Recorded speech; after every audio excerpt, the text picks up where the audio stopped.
Mon petit ami, un homme de 32 ans, et moi, une femme de 32 ans, sommes ensemble depuis 2 ans. Nous ne vivons pas ensemble. Le week-end de son anniversaire s'est terminé par une dispute, et je sais que je n'ai pas géré la situation de manière appropriée. Il y a eu un malentendu autour des plans de dîner, je me sentais exclu et gêné, et au lieu de communiquer calmement, j'ai réagi de manière émotionnelle. J'ai présenté des excuses, assumé la responsabilité et reconnu mon erreur sans excuse.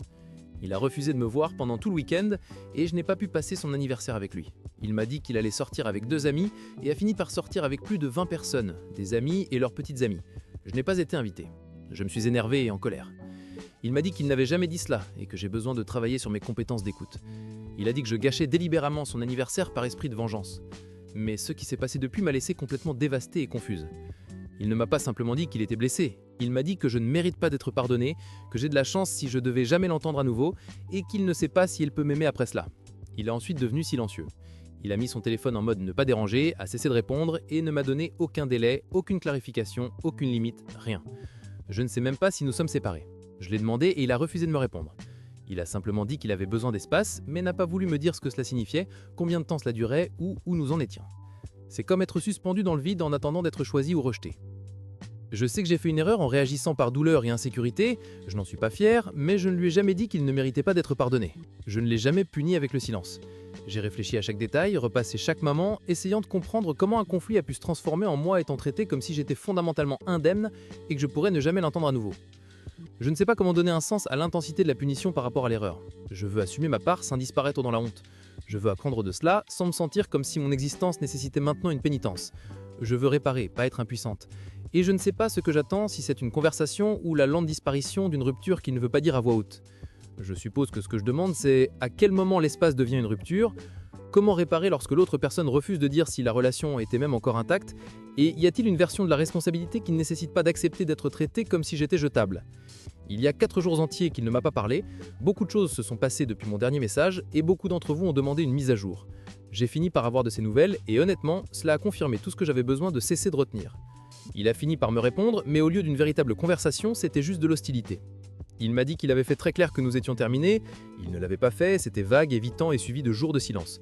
Puis a dit que c'était à cause de mes compétences d'écoute à nouveau. Il m'a dit qu'il ne pourrait jamais me pardonner pour ce qui s'est passé. Il a dit qu'il a de la chance si je ne le bloque pas. Pourquoi ne me bloque-t-il pas? Parce qu'il sait que je supplie généralement. S'il ne voulait pas que je continue à lui envoyer des messages, il m'aurait bloqué et aurait dit que nous étions terminés. Pour plus de contexte, la chose impardonnable que j'ai faite était de demander pourquoi il avait menti sur qui il passait la soirée de son anniversaire et, lorsque j'étais blessé émotionnel, de dire « fais ce que tu veux avec qui tu veux » parce que cela me faisait vraiment sentir comme si j'étais exclu et manipulé. Était-ce la chose la plus gracieuse que je pouvais dire? Non, mais la punition n'a absolument pas correspondu au crime. Je n'ai pas crié, je n'ai pas acheté de choses, je n'ai pas menacé, je n'ai pas insulté. J'ai agi comme quelqu'un qui se fait manipuler. Il a dit que j'ai forcé la rupture le jour de son anniversaire et que personne ne l'avait jamais rendu aussi en colère. L'ironie est que justement, il s'éloignait déjà de moi et me traitait comme une nuisance bien avant cette nuit-là. Il voulait clairement mettre fin à notre relation, mais il avait besoin d'un coupable pour l'histoire. J'ai demandé à récupérer mes affaires, des vêtements, des objets sentimentaux et des choses que j'avais achetées pour lui qui m'apportent. Il a refusé, disant qu'il ne veut pas que je sois près de lui, qu'il me dégoûte, qu'il ne veut pas que je sois près de sa maison et que je ne récupérerai rien. Il a ensuite dit qu'il garde mes affaires comme compensation pour les frais de service public pour les fois où je suis allé être chez eux une fois par semaine. Je souhaite que j'exagère. Il a aussi dit qu'il ne m'enverra pas certains objets parce qu'ils portent son ADN, oui, des jouets sexuels, et qu'il ne me fait pas confiance. C'est qui est vraiment déchaîné. Lorsque je lui ai dit que je ne voulais pas discuter et je lui ai demandé de simplement m'envoyer mes affaires, il a essayé de me provoquer pour que je me discute à nouveau à propos de gâcher son anniversaire. Mon anniversaire est d'être hier. Il l'a complètement ignoré. J'ai terminé la conversation avec « Veuillez m'envoyer le numéro de suivi quand vous enverrez les objets, ce sera la dernière fois que vous entendrez parler de moi. Bonne chance ». Sa réponse est « Ferme-la, je suis en train de rentrer chez moi ». Je me sens blessé, méprisé et honnêtement gêné d'avoir jamais convaincu que c'était de l'amour. J'étais prête à arranger les choses, j'avais prévu des choses spéciales pour son anniversaire, je voulais aller là-bas, discuter, arranger les choses. Mais vous ne pouvez pas réparer quelque chose lorsque l'autre personne veut quelqu'un à blâmer et non un partenaire pour résoudre le conflit. À ce stade, je coupe mes pertes. Les objets n'ont plus d'importance que ma dignité et ma sécurité. Quoi qu'il arrive next, c'est terminé pour moi. J'arrête d'essayer de m'expliquer à quelqu'un qui utilise chaque erreur comme munition et chaque conversation comme punition. Je suis blessé, mais je vois clairement maintenant. Merci à tous ceux qui ont ouvert mes yeux lorsque je n'étais pas prête, je comprends maintenant. Mon mari et moi sommes à bout de nerfs avec l'incapacité de notre fils à surmonter sa rupture avec sa petite amie du lycée. Ils ont rompu en 2011 après avoir fréquenté pendant environ 2 ans. À l'époque, je comprenais parfaitement sa douleur. Il était parti pour l'université tandis qu'elle restait en arrière. Il faisait des efforts pour se voir et parlait souvent, mais elle a commencé une relation avec quelqu'un d'autre alors qu'elle était encore avec mon fils. Elle a au moins eu la décence de mettre fin à leur relation en personne et a admis qu'elle avait tort de ne pas avoir rompu avec lui avant de se mettre avec son nouveau petit ami. Néanmoins, mon fils était dévasté par cela et nous l'avons soutenu du mieux que nous pouvions. Je pense qu'il aurait pu passer à autre chose avec le temps si ce n'était pas le fait que son ex-petit ami a ensuite presque immédiatement épousé le jeune homme. Ce fait a plongé mon fils dans une spirale qui a continué sous une forme ou une autre au cours des 14 dernières années.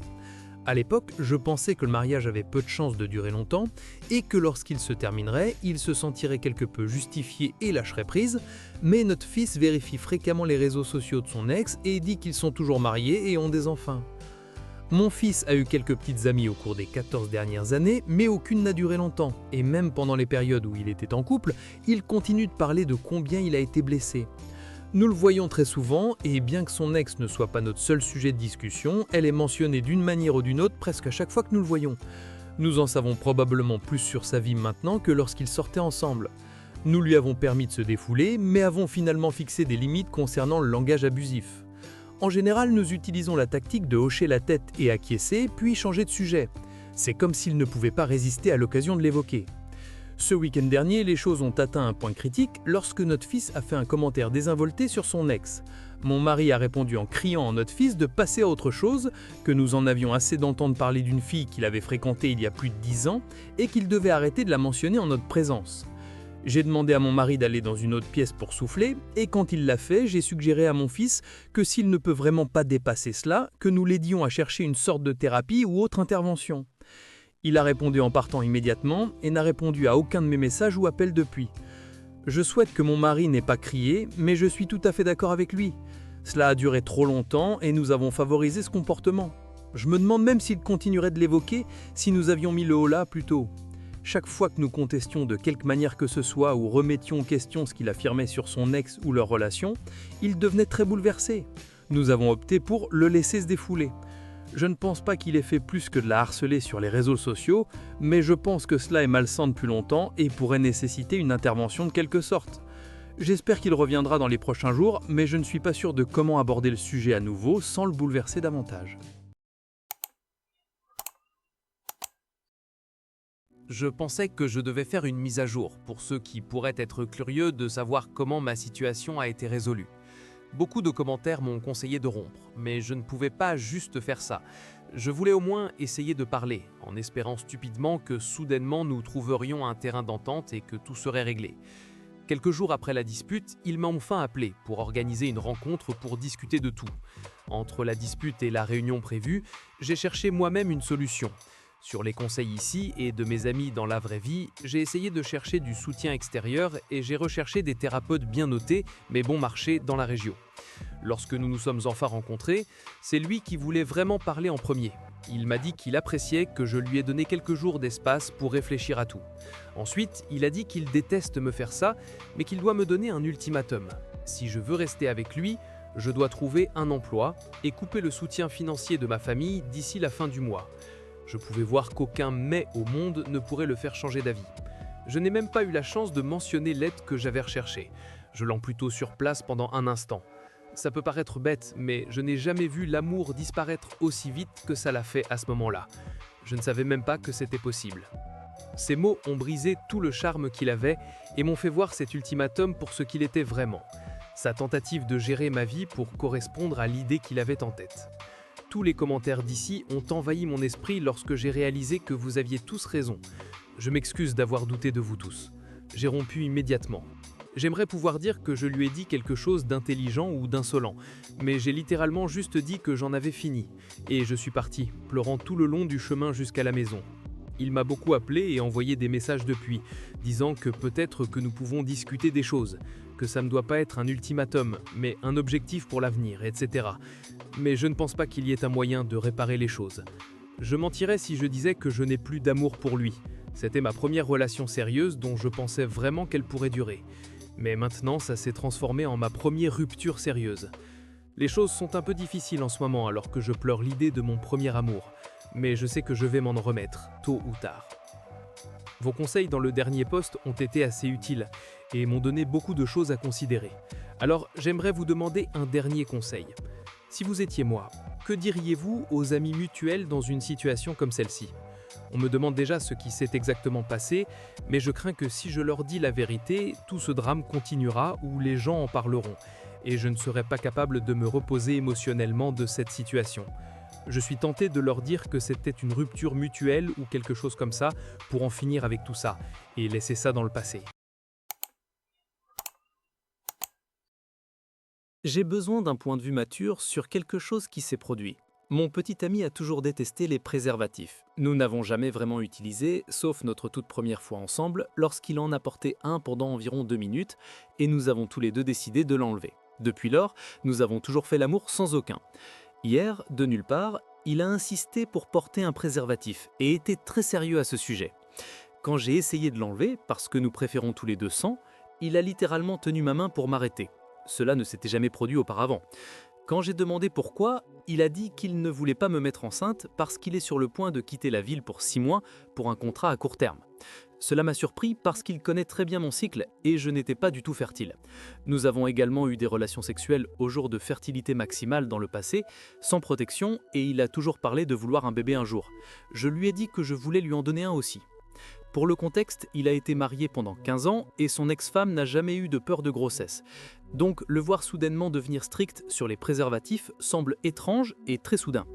Et quand j'ai demandé 3 fois pourquoi, et il a redirigé la conversation au lieu d'expliquer. En plus de cela, il m'a demandé de l'attendre pendant ces 6 mois. Alors maintenant, mon esprit tourne en rond. Je ne veux pas l'accuser, mais je continue de me demander. Est-il soudainement incertain de notre avenir et ne sait pas comment le dire ? S'est-il passé quelque chose ou s'est-il impliqué avec quelqu'un d'autre ? Pourrait-il être inquiet à propos de quelque chose de santé et ne veut pas en parler ?